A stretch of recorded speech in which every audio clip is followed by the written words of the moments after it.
Hey guys, welcome to the Massive Iron Channel. I'm Steve Shaw, editorial director at TigerFitness.com and Muscle and Brawn Nutrition CEO, also known as a big, hairy, ugly dude, quite possibly the sexiest man on YouTube. Say guys, I got a question for you today. Somebody asked me this question, so I thought it'd be a good topic for a video. And the question was, dear big, hairy, ugly dude, when you see a YouTuber or an article writer or an internet trainer who writes a piece or does a video that says something like this: when you do X or Y or Z, it is better for building muscle, it is better for building strength. When you see a trainer put himself out there, whoops, just spilled my BCAAs. When you see a trainer put himself out there and proclaim that this method is the best for building muscle, or this method is the best for building strength. But, and here's the but, and it's a big but, kids. It's a big, juicy but. Here's the but. And we all like big, juicy butts. Well, at least we all should. Now, here's the big but. If this trainer is weak or small, how do you process the information? If this trainer gets on the worldwide YouTubes, which is this box here, where you hit play, you hit play, you hit play, you hit play, well, you hit play, or he writes an article for, say, T Nation or Tiger Fitness or whatever, and the author proclaims that this is the best way of building strength, this is the best way of building muscle, yet, big but, big juicy but, the author has yet to apply this to himself because he doesn't have the base strength, he doesn't have the base muscle mass. How do you process it? How do you process it? Do you discount the technique even though it may be scientifically valid because the author has no personal experience? Or do you look at the science? Do you look at the science and weigh it versus everything else and try to factor out the fact that the author doesn't have the personal experience, hasn't built a lot of muscle and strength himself, and you just kind of factor out that variable? How do you process it? Here's how I process it.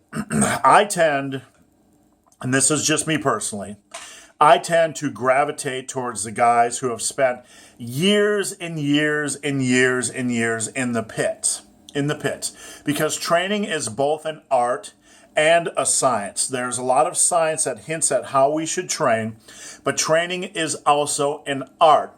Now, me personally, over the years, and I've been training for 31 years this year, the best information I have received personally has come from guys in the pit. It has come from the art side of things. I've read many articles over the years that say eccentrics are great and this is the best way to do supersets and that is the best way to build your bench press, etc., etc. And all that information was interesting. And I took it all in, the old in one ear. Sometimes it comes out sometimes it does come out the other. But very rarely do I stick with that information unless I take it over to the art side or I take it over to the guys who have been training 10, 15, 20 years and lay it side by side with that and see what they have to say. Because let me give you an example. Eccentrics. There is a lot of hoo-ha, a lot of chatter over the last 2 to 3 decades about how amazing eccentrics are for building muscle. How amazing eccentrics are for building muscle. And when I go and talk to, like, a beginner could read an article or watch a video on eccentrics and get all carried away and start implementing this to the extreme. And that's usually how it happens. They implement it to the extreme. Now, if you go over and talk to the experienced guys, I don't think I've ever met a bodybuilder who's been like, I focus on eccentrics and that's the key to my muscle building. That's the muscle building secret. That was Marlon Brando, bitches. So, what I'm saying here is that sometimes the art and science don't match up. In the case of eccentrics, that is the case. Not to say eccentrics don't build muscle, but sometimes instead of having to focus on eccentrics, if you just take a normal cadence, when you use quality form, the eccentrics are going to take care of themselves. They're going to take care of themselves. So without having to add additional focus on eccentrics, you are reaping the benefit of eccentrics. And therefore, that's why you don't see the experienced lifter saying, it's all about the eccentrics, Lovey. It's all about the eccentrics. So that's what the point I'm trying to get across here, is that sometimes the art and the science are different. So back to the original question. When you read read an article, watch a video from a skinny guy who hasn't built much muscle mass or hasn't built a lot of strength, how do you process it personally? Do you run out and want to try whatever he's preaching as a gospel? Or do you take it in, read the science behind it, and compare it back? Compare it to the guys who have been training for a very long time. Because a lot of the guys have been training for a very long time are very good at filtering out the bullshit. Very good at filtering out the bullshit. And the bullshit doesn't mean that X, Y, and Z might not be important.